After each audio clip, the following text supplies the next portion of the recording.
Capítulo 2, Jueces capítulo 2, Jueces capítulo 2.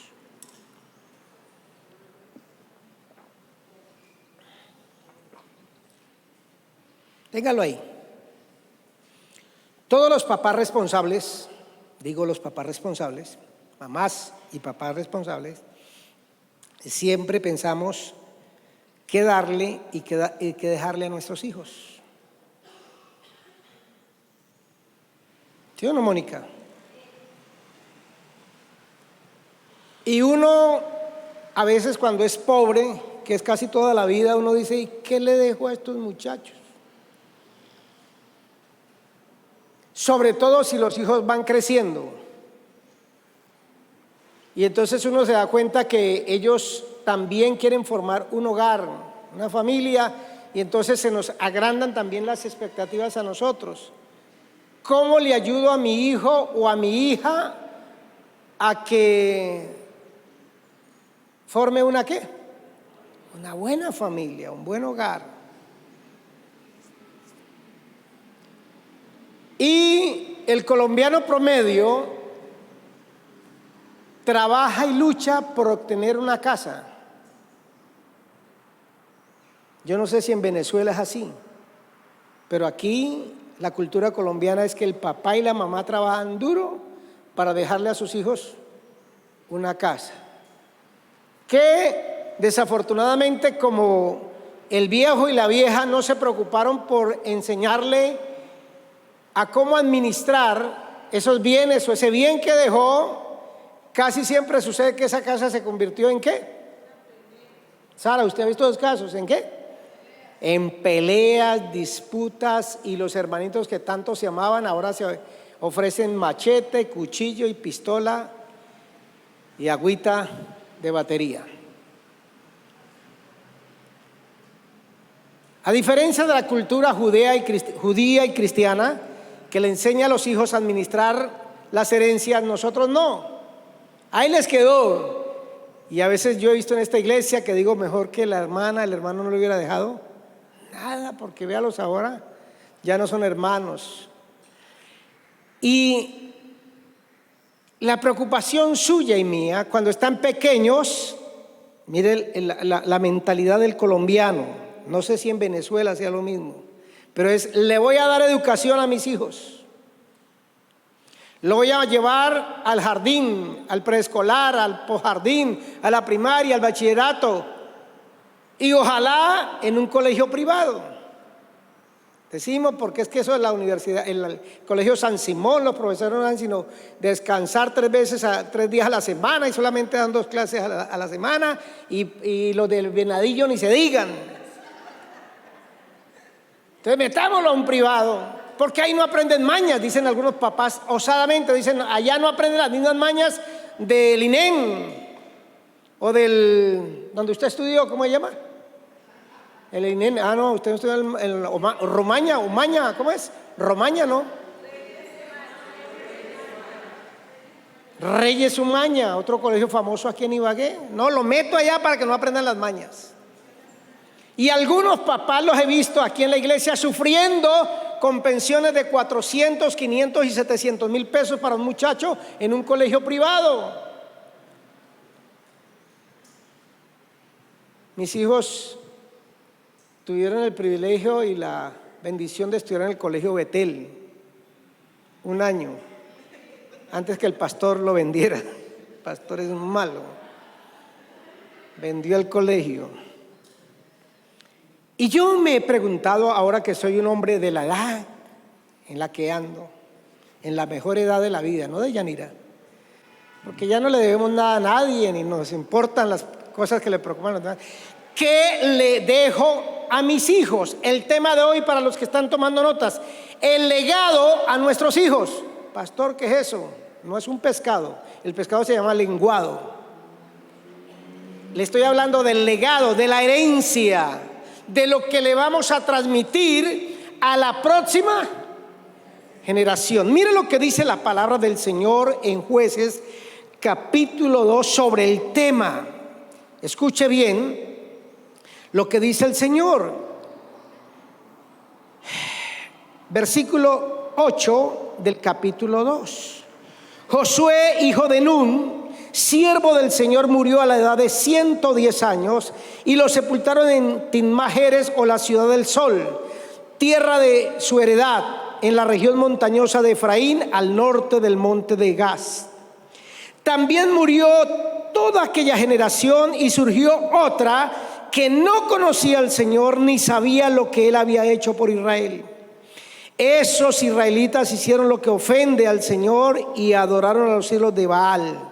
Abandonaron el Señor, Dios de sus padres, que los había sacado de Egipto, y siguieron a otros dioses, dioses de los pueblos que los rodeaban, y los adoraron, provocando así la ira del Señor. Y mire esta tristeza: abandonaron al Señor, versículo 13, y adoraron a Baal y a las imágenes de Astarte, la diosa consorte de Baal.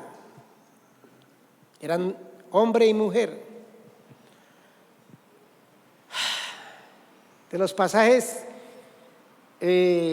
tristes, deprimentes en la Biblia es.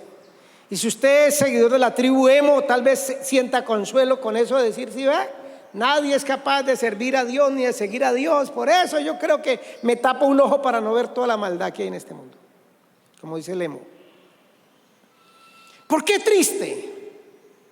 Porque es un pasaje desolador, porque es un pasaje que no lo inspira a uno aparentemente. Tiene uno que meterse en la profundidad de la palabra, como lo vamos a hacer, para sacarle el significado y la enseñanza. Porque vemos la transición entre un líder y toda esa generación de hombres que batallaron, que lucharon, que salieron de Egipto cuando eran niños. Ahora han pasado 40 años, están en la tierra prometida, cumpliendo la palabra de Jehová, recibiendo la promesa. Pero aparecen los hijos de ellos, que en lugar de seguir los caminos del Señor, ¿qué hacen? Y le dan la espalda a Dios y siguen sus propios caminos. Y lo repite el autor, y usted sigue leyendo y vez tras vez repite que abandonaron al Señor, que dejaron al Señor. Y uno se pregunta: ¿cómo esta generación dejó a Dios si Dios es el esposo perfecto? Que Mabel me deje a mí, tienen 16 razones para hacerlo. Pero algunos de ustedes son el marido perfecto. No te contestan cuando tú lo gritas. Te lava la ropa, te lava el piso, te hace el almuerzo, te lleva a los niños, te trae regalos. Y Dios era para Israel ese Dios protector, proveedor, que los tomó allá en esa posilga de Egipto, y ahora los mete 40 años después, Mayra, a la tierra prometida. Les dice: esa es su tierra, tierra que fluye leche y miel. Cualquiera saltaría de gozo y diría: qué bendición. Mire, era gente esclava en Egipto que no tenía vivienda propia. Ahora Dios les dice, lo recalca en otra parte, dice: casas que ustedes no construyeron son las que ustedes van a habitar. Fincas, tierra cultivable que no tenían en Egipto como suya, sino que era del estado del faraón. Ahora le reparte, Josué le repartió la tierra por fincas, por hectáreas, y le dio a cada familia su pedazo de tierra. Uno diría: ¡qué maravilla! El verdadero comunismo, el petrismo en la práctica. Pero no. Y sigue el eco triste y melancólico: abandonaron al Señor y lo cambiaron. Y entonces eso me lleva a mí en esta mañana, como pastor de ustedes, como papá de 4 hijos, 2 nietos y el rancho ardiendo, y me faltan todavía 3 para que produzcan nietos. Óigame, le digo a usted: ¿qué le vamos a dejar a nuestra generación? Deje de pensar que una casa es la respuesta para ellos. ¿Cómo así, pastor? Sí, ya le voy a explicar. Deje de pensar que la universidad es lo mejor que usted le puede dar a su hijo. ¿Cómo así, pastor? Sí, ahorita desde la voz de la experiencia le voy a compartir por qué. Pero pastor, si le dejo un CDT de 100 millones, con esos intereses él puede vivir. Él es medio tontico, pero ahí con esos intereses vive.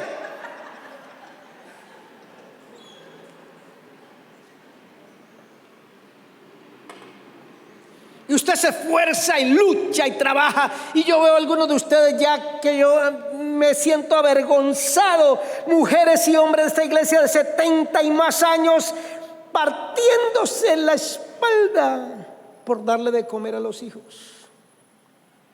Yo no concibo un anciano a los 70, 80 años trabajando y es que pale a los hijos y a los nietos. No me echo la bendición porque hay algunos infiltrados aquí de los hermanos separados que de pronto me confunden, pero quisiera echarme la bendición de lo asustado que estoy con esos papás. Y su sueño y su fuerza y la frustración de otros también. Conozco a una mujer que ella vive frustrada porque nunca le pudo dar nada a sus 3 hijos. Le dio 3 papás. Y un papá era un viejo de Venadillo que tenía plata y a una de las hijas que tuvo le dejó hasta almacén. Entonces ella vive frustrada. Entonces dice, mi pobre hijo no tiene donde habitar, no tiene un apartamento, tiene una casita y la otra está... Así le dejes los supermercados Mercacentro a tus hijos y le dejes Rápido Tolima a tus hijos y le dejes la Universidad de Ibagué a tus hijos. No has hecho nada si no entiendes qué hay que legarle, qué hay que escriturarle, qué hay que testarle a nuestros hijos. ¿Cuál fue el problema de esta generación? Ay, no sé si ya usted lo descubrió o no. Mire lo que dice, y se levantó otra generación. ¿Qué versículo estoy leyendo? Que no conocían al Señor. ¿Qué versículo? El 10. ¿Cómo? Los hijos que no conocían a Dios y todos los días había que ir a culto. Porque el tabernáculo estaba en Silo. Y en la mañana el holocausto, el sacrificio de las 9 de la mañana, y en la tarde a las 3, 4 de la tarde el otro sacrificio, y la congregación dele para arriba, dele para abajo. Pero no conocían a Dios ni las obras que Él había hecho en favor de ellos. Y por eso le digo que el pasaje es triste, es deprimente.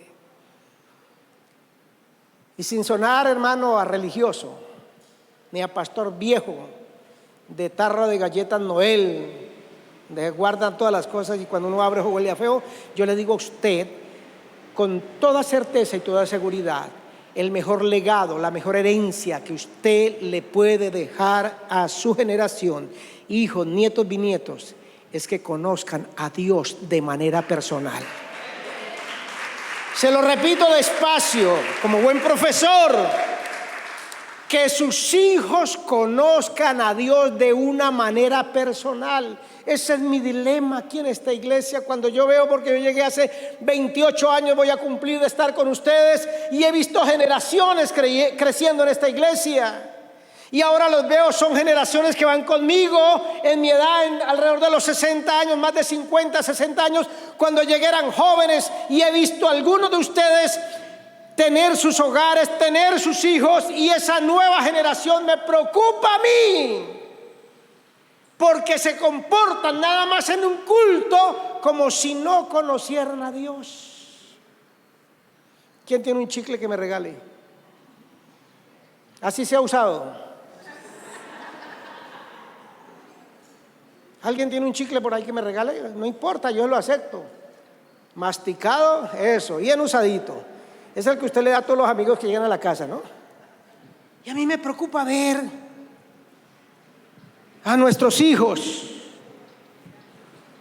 Se nota que la abuelita también lo usó porque tiene ese sabor ahí. Al chivo que tenemos en la finca.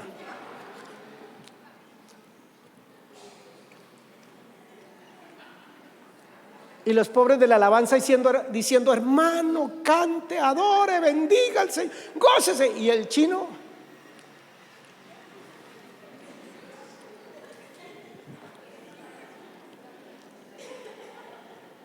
Y algunos atrevidos, groseros, tan groseros son esos muchachos que con el celular. Y yo apenas los veo así le digo, deje de cansar tanto a esa niña que la va a aburrir. Mañana y tarde y noche le digo.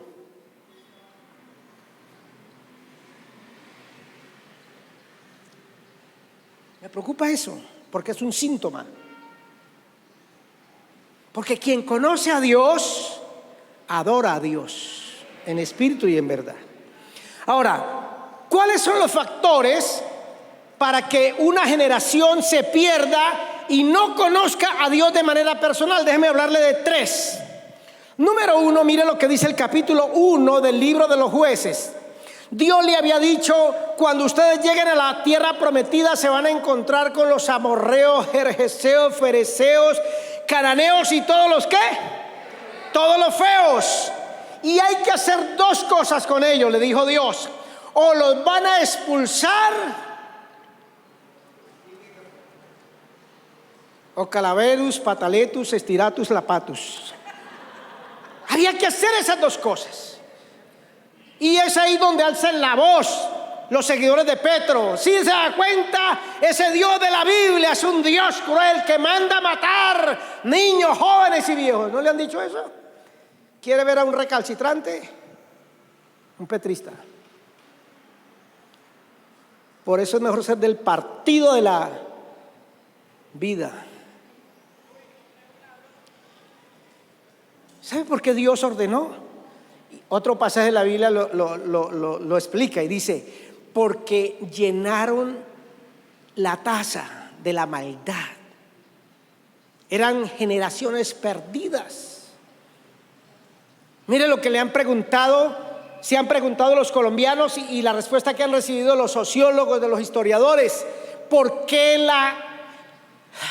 la nación colombiana, por qué nosotros los colombianos somos tan podridos, repodridos en violencia, en narcotráfico, en todos los pecados, los 7 pecados de Colombia? Y dicen ellos, porque ha sido una secuela de generación en generación. Y dicen ellos que tienen que pasar 3 generaciones que aborrezcan el soborno, el dinero fácil y todos los demás pecados, que aborrezcan eso para que se levante una nueva Colombia. Es decir, tengo que morir yo, tiene que morir David, tiene que morir Daniel, y los hijos de Daniel conocerán otra Colombia libre de esos pecados. Porque está tan enquistado el mal en nosotros, y yo no quiero nombrar a los israelitas, yo quiero nombrar a los colombianos. ¿Cómo nos gustan los torcidos? Para mencionar nada más nuestro amor al dinero. Y nos llaman y nos busca el compadre, el tío, vea, présteme aquello, fírmeme allí. Y hay gente, el colombiano típico le dice, listo, yo le firmo ahí ese papel, pero ¿cuánto me va a dar? ¿Le ha tocado eso? Ah, no. Ah, yo me voy para Venezuela entonces. Esos somos los colombianos. Hace una firma ahí. Y a mí me han llamado para eso, porque el mal está enquistado en nosotros. Y esto, los cananeos y fariseos, el mal estaba enquistado, y Dios tuvo que decir, hay que raerlos, no hay otra alternativa. Gente perversa, y ya lo vamos a ver. ¿Qué llevó a Israel, a esa nueva generación? Porque eso no fue que de la noche a la mañana dijeron, ya no creemos en el pastor de la catedral de vida, no le creo ni lo que reza ni lo que dice, así echa chistes, como dijo uno en estos días por acá. Ellos no llegaron allá, eso fue algo paulatino. Primera realidad. Como no echaron a los cananeos de la tierra, mira lo que dice el versículo 14. No, el 14 no. El versículo... ese me perdió.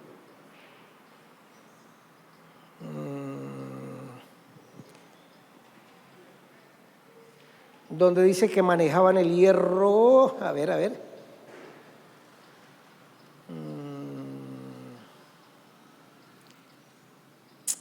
Señor. ¿Qué versículo? el 19,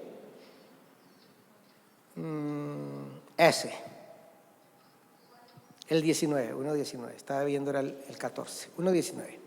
El Señor estaba con los hombres de Judá. Mire el trabajo que tiene que hacer cada tribu.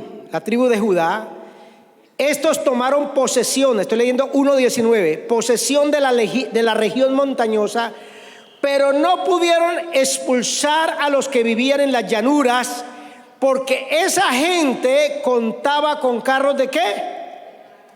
De hierro, herrados.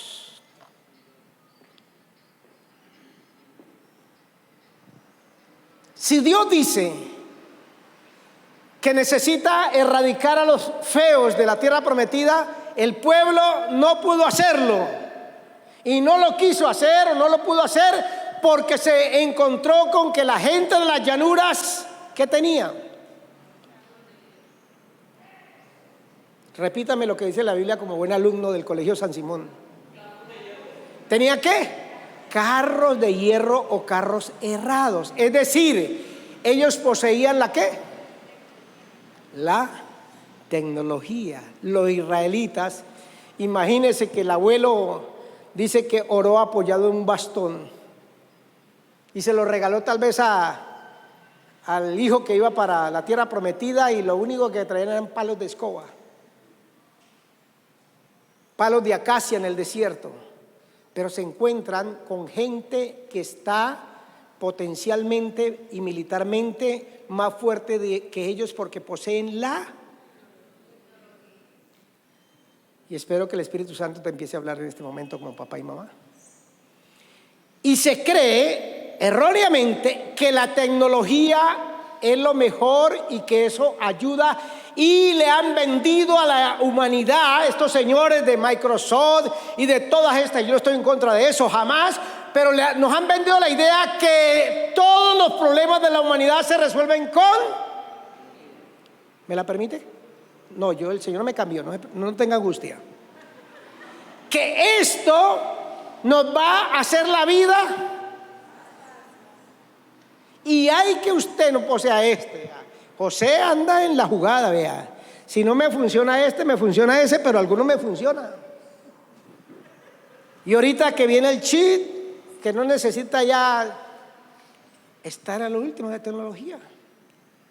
Y no los pudieron sacar porque ellos tienen palos de escoba para enfrentarlo, pero los feos, los amorreos, los que habitan en el llano, tienen la tecnología mecánica para triunfar sobre ellos.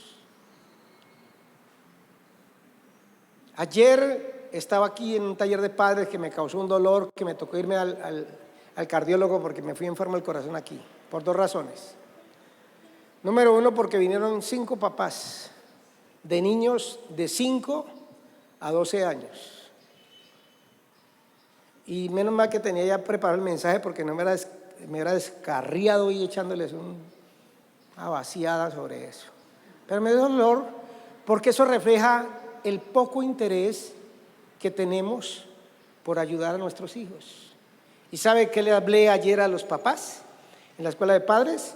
A esos 5 que vinieron, de los enemigos que atacan a nuestros niños y de cómo se desarrollan nuestros hijos, dándoles las herramientas necesarias para que en 5 áreas ellos sean niños fuertes. Eso yo lo necesito como papá de un niño de 5 a 12 años, perdón. Yo necesito que me ayuden en eso. Y yo decía, ¿dónde están estos papás? ¿Y dónde están esos niños? Inmersos tal vez en la tecnología. Jugaba el Deportes Tolima y no necesito ir a Medellín para ver el partido, solamente hago clic y ya lo veo. ¿Entiende lo que trato de decirle? Cuando yo uso mal, hago uso indebido de la tecnología, estoy cavando los cimientos para que mis hijos no conozcan a Dios. ¿Cuál es la tecnología que tú le pones a tu hijo? Siempre admiraré a esta mujer. Este nombre se me quedó a mí del gobierno, el mejor presidente que ha tenido Colombia. Santos puso a una mujer que se llama, ¿cómo le dije que se llamaban? Señora Diana Marjorie, ¿cómo se llamaba? Carolina Plazas, la directora del bienestar familiar en el gobierno pasado. Ella levantó polvoreda de este país porque dijo: yo no permitiría que un niño menor de 14 años tenga un celular. Y yo miré a los hermanos de mi iglesia, a mis creyentes, y dije: Cristina Plazas nos metería a todas a la cárcel y nos abriría procesos, porque uno ve a niños y creemos los papás que eso es bueno. No es que el chino deja de molestarme y se entretiene ahí. ¿A los cuántos años su papá le compró el primer celular? Pero usted es viejo, pero ¿a los cuántos años? 19 años. Es que el pastor Isidro es retrógrado, es de la antigüedad. No, yo entiendo, hermano, que la tecnología mal usada empieza por ahí. Y dijeron: no, como no podemos vencerlos, unámonos a ellos. Y usted sabe que el problema de Israel siempre que iba a la guerra era que los enemigos andaban con herramientas y armas metálicas. Por allá en los tiempos el primer rey de Israel, ¿cómo se llamaba? Saúl, dice que tenían que ir a pagarle a los filisteos para que les afilaran los machetes y las armas, las herramientas de trabajo, porque los israelitas no poseían. 2, mire lo que repite el pasaje que acabamos de leer: como no los echaron a los feos, los hicieron trabajadores de ellos. Y ahí en el capítulo 1 repite, dice: los pusieron bajo trabajo forzados. ¿Qué es eso? Hicieron un pacto con ellos. Igual que hoy usted se va a un trabajo y su mamá lo primero que le pregunta es: ¿ya firmó qué? El contrato. No vaya a trabajar, sino ¿qué? Y eso ha sido a través de toda la historia, porque eso le da garantías al trabajador, pero también al patrón. El problema es que esos trabajadores, miren lo curioso, esos trabajadores no solamente dedicaron su vida a cultivar en las tierras que ellos mismos cultivaban antes para ellos, ahora para los israelitas, a hacerle los trabajos a los israelitas, etcétera, etcétera, sino que les compartieron su fe y su religión. Y en este caso, ¿cómo se llamaba el dios de los feos? Baal. Y su esposa, o su consorte, Astarte. Y había una cantidad de Baales. Había un Baal para cada necesidad. Y que me perdonen los hermanos católicos que están acá, era como las vírgenes. Dicen que hay 11,000 vírgenes, no sé dónde estarán, pero que hay 11,000. La Virgen de la Pobreza, eso me da tristeza, en Pereira. La Virgen de la Pobreza. Yo decía: Dios, ¿cómo que? Sí, hay una Virgen para la pobreza. Y yo digo que está la Virgen del Acueducto también. Baal, había un Baal para cada circunstancia. Y ellos se encargaron de mostrarles que estos dioses tenían unas particularidades. Note, cuando ellos salieron de Egipto, conocieron al Dios Todopoderoso, y ese es el nombre que repite: el Dios de los ejércitos, el Dios de los ejércitos, el Dios de los ejércitos. Ustedes no pelearán, yo pelearé por ustedes. Y conocieron a ese Dios que pelea las batallas y le da la victoria a su pueblo. Pero llegan a Egipto y ya no necesitan pelear, ni ir por el desierto, ni enfrentarse a enemigos. Ahora tienen que enfrentarse a la tierra, a la agricultura que produzca el maíz, la cebada, las lentejas, las habichuelas. Y entonces había un Dios para las habichuelas, un Dios para la lluvia, Baal el sol, Baal para cada área de la vida. Y eso le compartieron a los israelitas y dijeron: sí, el Dios de ustedes fue el Jehová de los ejércitos que los trajo de Egipto hasta esta tierra, pero en esta tierra nosotros tenemos a Baal y a Astarte, su concubina, y ellos son los que nos dan buenas cosechas. Israelitas, ¿qué necesitan ustedes? Porque de hecho dice que al otro día que entraron a la tierra prometida, ¿qué hizo Dios? Cortó los servicios y nunca más hubo ¿qué? Maná. Ahora ellos tenían que ¿qué?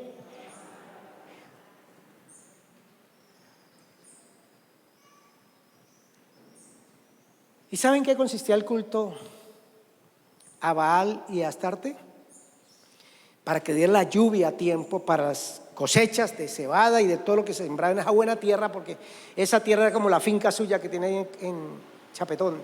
Lo que siembra se produce. ¿Sí sabía que tiene una finca por allá? Ayer casi le pegué un puño a un hermano que me dijo: pastor, estoy aquí en su finca.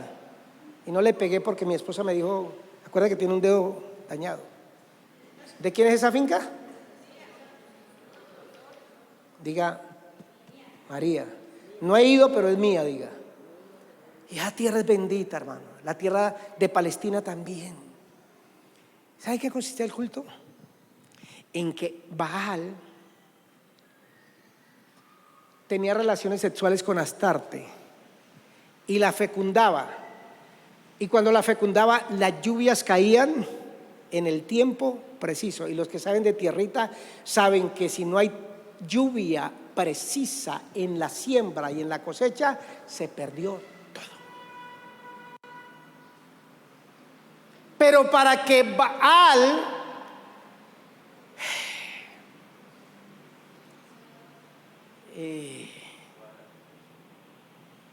dejara a Astarte fértil, los seguidores tenían que hacer lo mismo.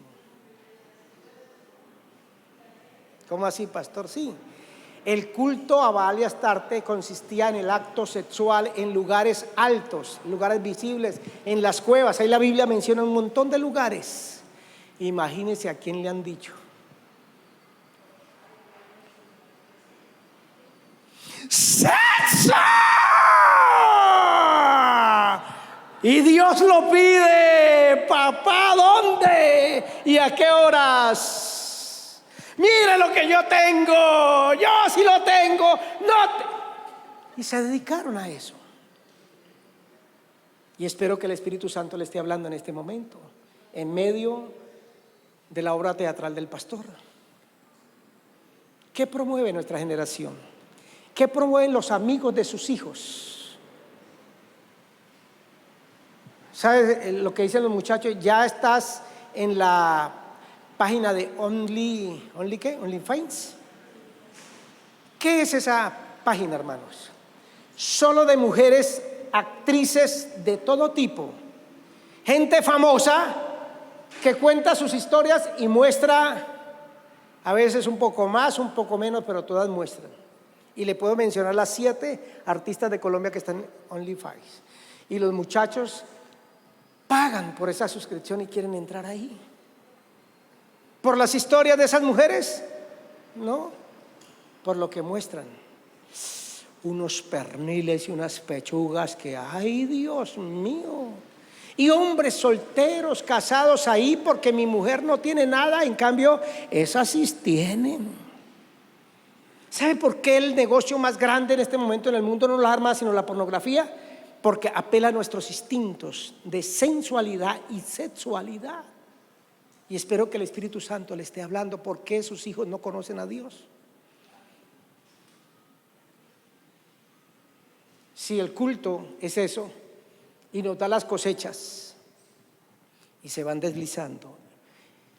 Y número 3, vino la prosperidad sobre esta gente. Y usted lo ha visto en Colombia, hermanos, para asociar con los israelitas que ahora son ricos, ahora tienen casas, ahora tienen fincas, ahora tienen esclavos. Imagínense un montón de esclavos que eran ellos en Egipto, ahora tienen servidumbre. Y usted sabe muy bien, y lo ha visto en Colombia, y lea la historia de Kid Pambelé y de todos los astros del fútbol, los deportes, más bien, que no hay peor tragedia que un pobre se convierta en rico de la noche a la mañana. ¿Conoce ese caso? ¿Su tío? ¿Su abuela? ¿Su papá? Una tragedia, hermano, que un pobre llegue a ser rico. Por eso Dios no ha querido que yo sea rico, hermano, porque sería una tragedia. Ahora ellos tienen. ¿Qué tenían en Egipto?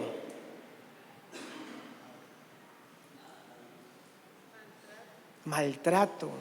Todos los días trabajando fuertemente para un amo que se llamaba Faraón, construirle sus silos, su lugar de almacenaje. tienen todo. Pero ahora aquí, hermanos, la vida es sabrosa. Ahora, ¿para qué vamos a sacar estos feos? Ellos nos pueden servir. Y entonces hablaba una señora con la otra y le decía, mire, ahora puedes tener una mujer de esas, de las filisteas, de las cananeas, para que te arreglen las uñas. Solamente para eso. ¿Verdad? Sí, y gratis. Mire, necesitas una cocinera, trae otra. Ni contrate, no trae otra.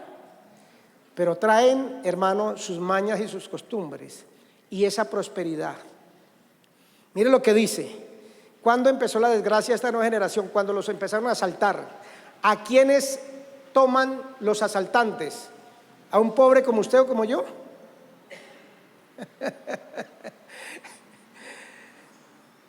Algunos dicen, no, yo no robo a esa viejita porque tiene un celular que usaba Simón Bolívar con Cristóbal Colón. Eso dice el ladrón.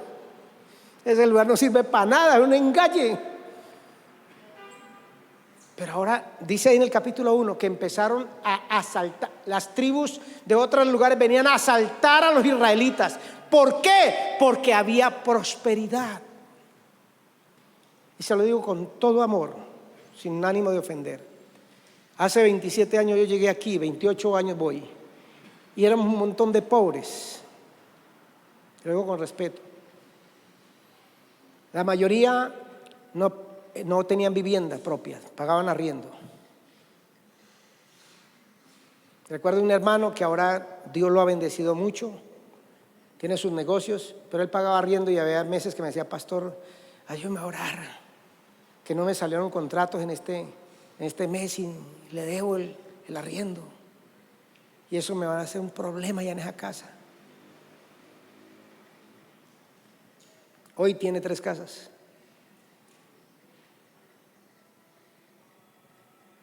Pero eso, en lugar de ayudar a esta nueva generación a acercarse a Dios, los fue alejando. Estos factores. El primero, la tecnología. Número 2, la inmoralidad sexual de la religión de la época. Y número 3, la prosperidad material. Y pastor, ¿es que está mal esas 3 cosas? No. Todo tiene su lugar. El sexo, claro que sí. Dios nos hizo seres sexuales. Dios nos hizo con instintos y deseos sexuales y hay un lugar y un tiempo. Cásese, papito, pero para casarse hay que sufrirla, hay que lucharla. Porque usted quiere sexo y no quiere responsabilidad. Esa es la tragedia de nuestra generación. Y en el sexo de Dios usted tiene que casarse con un hombre, con una mujer. Y eso conlleva sacrificio y esfuerzo. En todo sentido. 3, pastor, la prosperidad material. Eso está bien. Dios prospera a sus hijos. Nuestra familia es un ejemplo de eso. Cuando llegamos aquí, les he contado, la iglesia me dijo, pastor, le tenemos 150,000 pesos para el apartamento, viva donde usted pueda.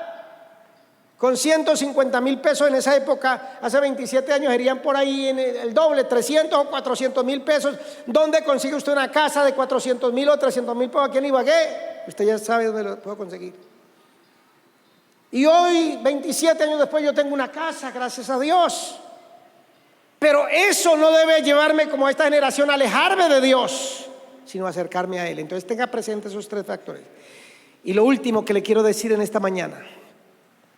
Le dije que el primer punto es que conozcan a Dios de una manera personal.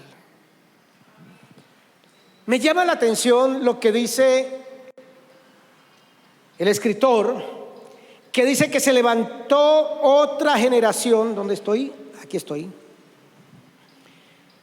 Se levantó otra generación que no conocía al Señor, ni sabía lo que Él había hecho por Israel. 2:10. Y la pregunta es, ¿luego van a andar entre la miel?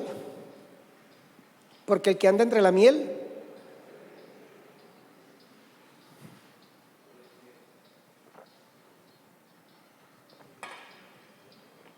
todos los días culto, todos los días sacrificios, todos los días olía carne quemada en el altar de Dios y no conocían a Dios.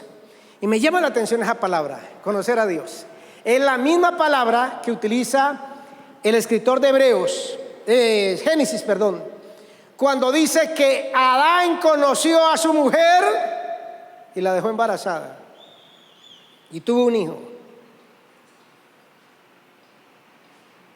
Y otro término de la palabra es que el conocimiento es y tiene que ser un asunto personal. Cuando dice que Adán conoció a su mujer, es decir, tuvo relaciones sexuales, porque ese es el mayor conocimiento que un hombre pueda tener de una mujer y una mujer de un hombre. Por eso dice la Biblia que andaban desnudos y no se avergonzaban.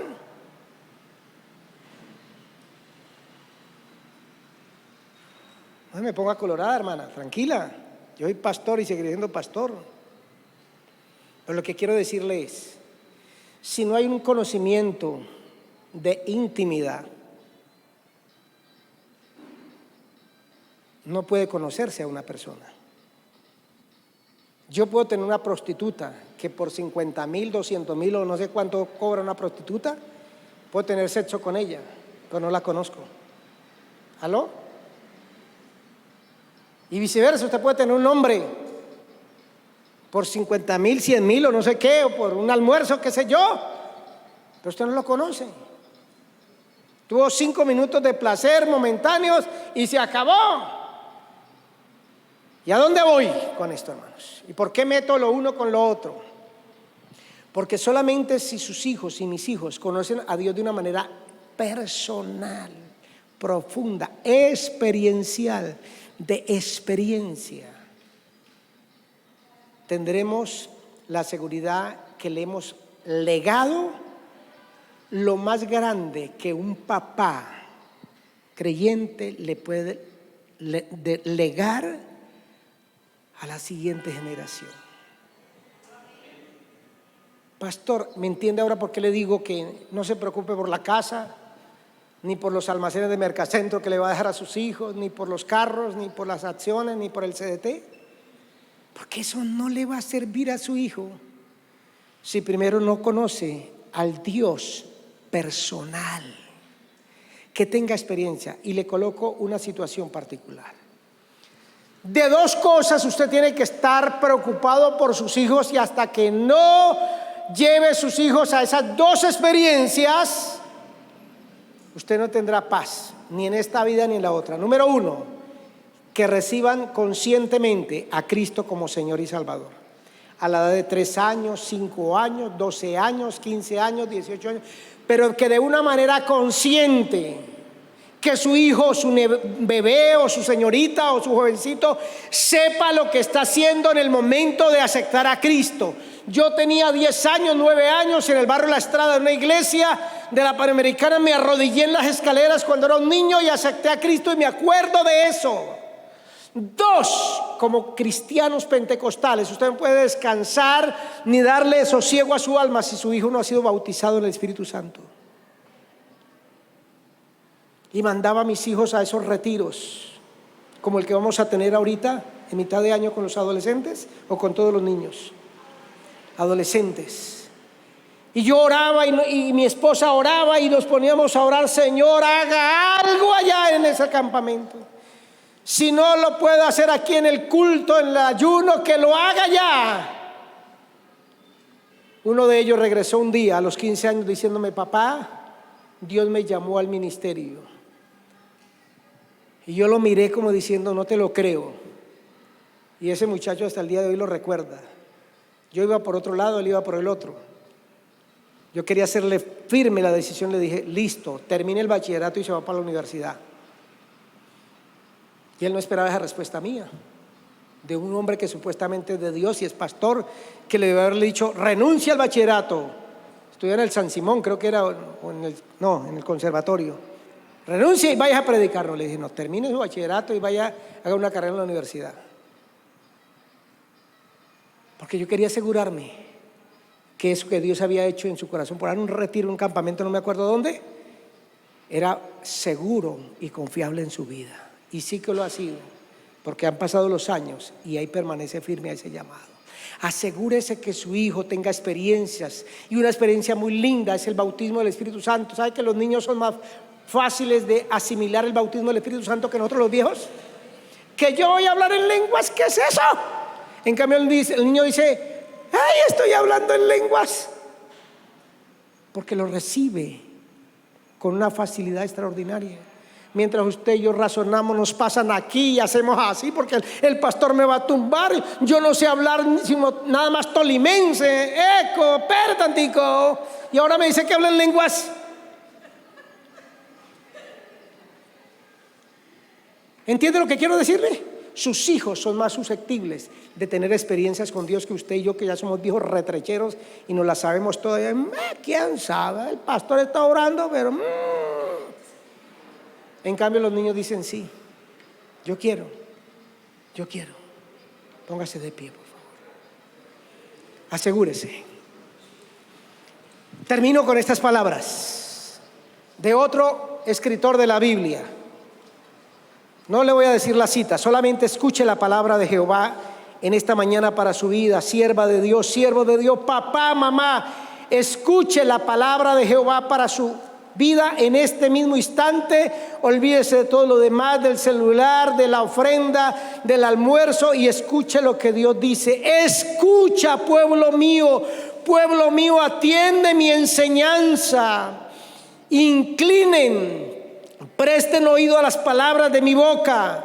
Mis labios pronunciarán parábolas o proverbios y evocarán misterios de antaño, cosas antiguas del pasado, cosas que hemos oído y conocido y que nuestros padres nos han contado. No las esconderemos de sus descendientes o de nuestros descendientes. Hablaremos a la generación venidera del poder del Señor, de sus proezas y de las maravillas que ha realizado. Preocúpese de eso.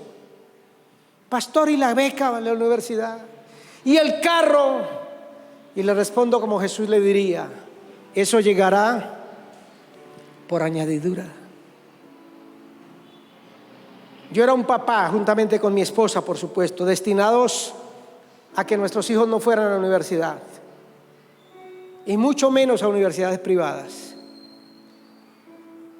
Y no me quejo de eso, le doy gracias a Dios por un sueldo de pastor. Pero con un sueldo de pastor difícilmente un papá logra llevar 4 hijos a la universidad. Pero los 4 son licenciados, yo no sé qué más vainas son, ingeniero, abogado, negocios internacionales, lenguas extrañas, todas las vainas.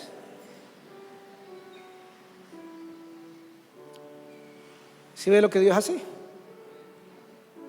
Y usted que tiene sus CDTs y sus platicas esas y su trabajito y que monta 2 o 3 negocios, algunos se confunden conmigo y dicen: pastor, usted es negociante, ¿cierto? Usted vende algo. No, yo estoy dedicado toda mi vida, hace 43 años, a este sagrado ministerio de predicar la palabra y levantar familias transformadas. Eso es mi negocio, ese es mi trabajo. Pero Dios, que vio el corazón de ella y el mío, de ver que nuestros hijos conocieron a Dios de una manera personal, y no los dejamos inclinar ni a la tecnología, ni a la inmoralidad, ni a que la prosperidad fuera la ganancia y lo grande. Dios nos dio el privilegio. En octubre del año pasado, la última recibió su grado en la Universidad del Quindío y se fue por allá para otra parte y está estudiando en otra universidad una maestría. Asegúrese primero, hermano, hermana, abuela, abuelo, que conozcan al Dios verdadero de manera personal, y lo demás llegará por añadidura. Damos gracias por tu palabra y damos gracias por nuestras generaciones, esas que tienen el legado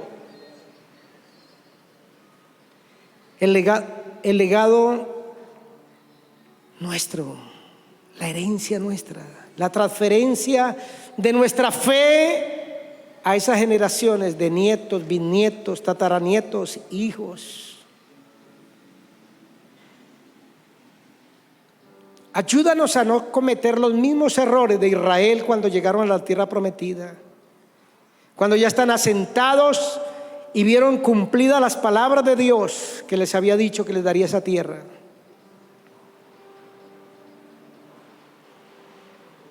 Que entendamos lo que nos quieres enseñar y nos quieres decir.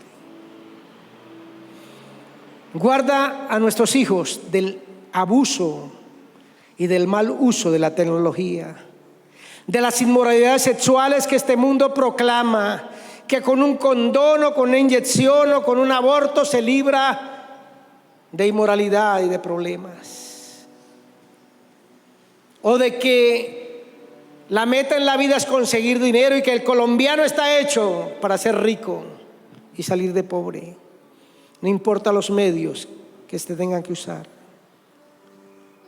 Ayúdanos a llevar a nuestros niños, a nuestros muchachos, a nuestros hijos a un encuentro real, genuino, en estas dos experiencias: el aceptar a Cristo de manera real y auténtica, y en el ser bautizados en el Espíritu Santo con la evidencia de hablar en otras lenguas. Oh Dios, gracias por hablarnos. Amén.